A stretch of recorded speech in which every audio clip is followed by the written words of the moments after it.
सोचिए, एक औरत, कमजोर सी काया, खुरदरे हाथ और सामने कुल्हाड़ी लिए खड़े लोग। वो औरत भागी नहीं, चिल्लाई नहीं, उसने बस एक काम किया। वो पेड़ से चिपक गई और बोली, पहले मुझे काटो, फिर इस पेड़ को। यहीं से जन्म हुआ भारत के सबसे अनोखे और सबसे शांत लेकिन सबसे ताकतवर आंदोलन का, चिपको आंदोलन। ये कहानी शुरू होती है हिमालय की गोद में बसे गढ़वाल के छोटे छोटे गांवों से।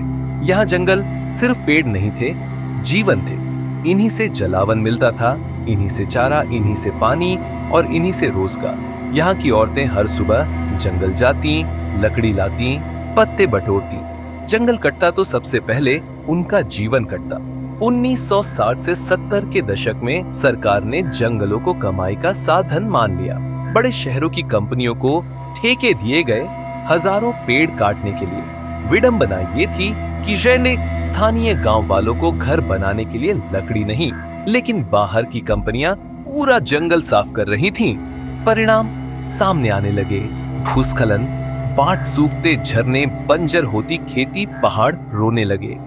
और लोग भी इसी अंधेरे में कुछ लोग खड़े हुए रोशनी बनकर। चंडी प्रसाद भट्टी, सुंदरलाल बहुगुणा, इनका मानना था जंगल सिर्फ लकड़ी नहीं, जंगल पानी है, जंगल हवा है और जंगल जीवन है। उन्होंने गांव गांव जाकर लोगों को समझाया, अगर आज पेड़ कटे तो कल इंसान कटेगा। साल 1974 स्थान रेणी गांव सरकार ने आदेश दिया, आज जंगल काटा जाएगा। लकड़हारे पहुंचे, लेकिन गांव के पुरुष काम के लिए बाहर थे। गांव में थीं सिर्फ महिलाएं। डर था, लेकिन उससे बड़ा था अपने जंगल को खोने का डर। इन महिलाओं के बीच से एक आवाज उठी, गौरा देवी।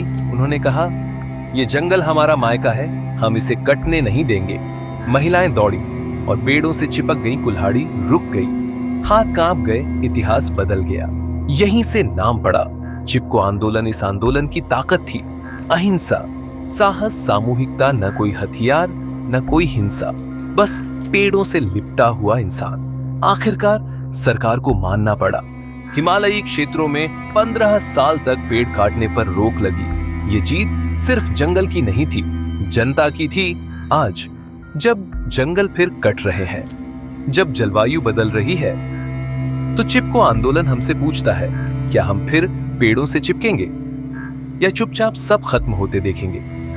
प्रकृति को बचाना दरअसल खुद को बचाना है। अगर आपको यह कहानी पसंद आई हो, लाइक करें, सब्सक्राइब करें, शेयर करें, क्योंकि इतिहास तब जिंदा रहता है जब उसे सुनाया जाता है। धन्यवाद।